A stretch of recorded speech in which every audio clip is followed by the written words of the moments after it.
Assalamualaikum warahmatullahi wabarakatuh. Kembali lagi bersama saya Najwa Akila Mutawali di segmen Analisis Ekonomi. Hari ini kita akan membahas sebuah keluhan yang semakin sering kita dengar di masyarakat. Sebuah kalimat yang merangkum tekanan ekonomi sehari-hari. Dagangan sepi, gaji gak naik, tapi barang makin mahal. Kalimat ini bukan sekedar keluh kesah, melainkan sinyal bahaya yang nyata bagi kesehatan ekonomi makro kita. Ini adalah potret krisis daya beli real dan tanda adanya dislokasi serius pasar tenaga kerja dan pasar komoditas. Mari kita bongkar satu persatu implikasi dari 3 indikator tekanan ini. Kita mulai dengan indikator yang pertama.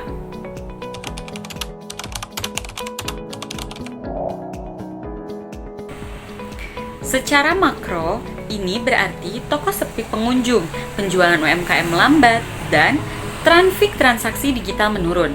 Namun, dalam konteks ekonomi makro, dagang sepi adalah cerminan dari 2 hal utama. Pertama, perlemahan indeks kepercayaan konsumen atau IKK. IKK mengukur optimisme masyarakat terhadap kondisi ekonomi saat ini dan masa depan. Ketika gaji stagnan dan harga naik, konsumen otomatis mengencangkan ikat pinggang. Mereka menunda pembelian barang tersier, bahkan mulai berhati-hati dalam pembelian sekunder. Data makro menunjukkan perlambatan ini sangat terasa pada sektor-sektor non-esensial. Kedua, perlambatan konsumsi rumah tangga. Di Indonesia, konsumsi rumah tangga menyumbang lebih dari separuh PDB kita.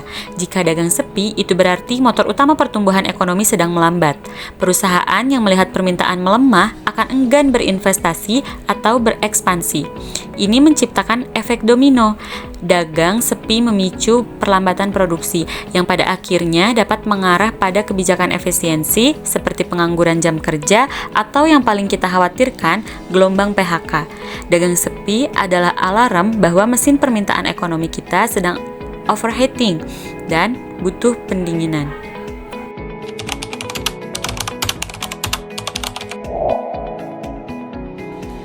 Indikator kedua, gaji gak naik, menggambarkan tantangan di pasar tenaga kerja dan sisi pendapatan.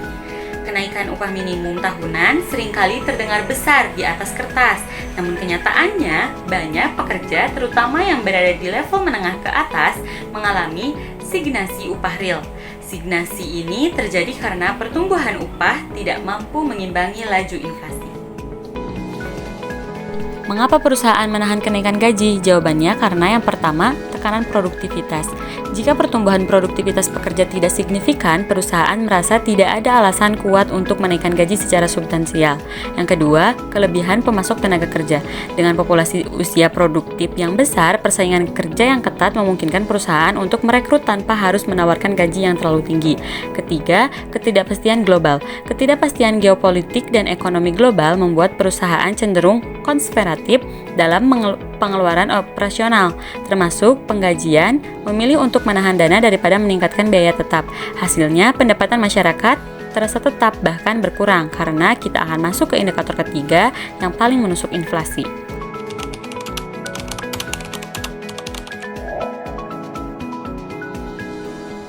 Pukulan telak datang dari indikator yang ketiga, barang semakin mahal. Ini adalah inflasi atau secara sederhana menurunnya nilai uang.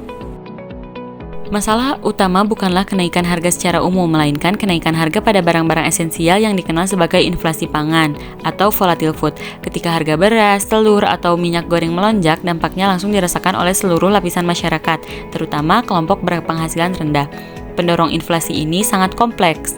Sebagian berasal dari eksternal seperti kenaikan harga komoditas global, gangguan rantai pasokan, dan terutama fluktuasi nilai tukar rupiah ketika rupiah melemah terhadap dolar AS. Bahan baku impor, mesin, dan energi menjadi lebih mahal, dan biaya ini mau tidak mau ditransfer ke konsumen dalam bentuk harga jual yang lebih tinggi. Ketika gaji tidak naik sementara harga barang harus melonjak, yang terjadi adalah erosi daya beli. Masyarakat secara real menjadi lebih miskin. Mereka harus mengalokasikan presentasi pendapatan yang lebih besar hanya untuk kebutuhan dasar, yang kemudian menghasilkan indikator dari awal, yaitu dagang sepi. Ketiga elemen ini membentuk sebuah lingkaran setan.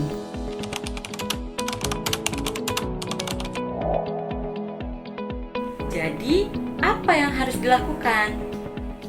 Pemerintah dan bank sentral harus fokus pada dua poros kebijakan. Yang pertama, stabilitas harga dan rupiah. Bank Indonesia harus bekerja keras mengendalikan inflasi, khususnya inflasi pangan, melalui koordinasi dengan pemerintah daerah. Stabilisasi nilai tukar rupiah juga krusial untuk menahan laju kenaikan harga barang impor dan bahan baku. Yang kedua, peningkatan kualitas pendapatan. Pemerintah perlu mendorong investasi yang berorientasi pada peningkatan produktivitas dan menciptakan lapangan kerja yang tinggi, bukan sekedar peningkatan kualitas pekerjaan. Kenaikan gaji harus didasarkan pada peningkatan keterampilan dan output, bukan hanya angka inflasi. Keseimbangan antara pasar yang ramai, upah yang adil, dan harga yang stabil adalah kunci menuju pertumbuhan ekonomi yang inklusif dan berkelanjutan. Demikian analisis ekonomi kali ini. Sampai jumpa di lain waktu. Terima kasih. Wassalamualaikum warahmatullahi wabarakatuh.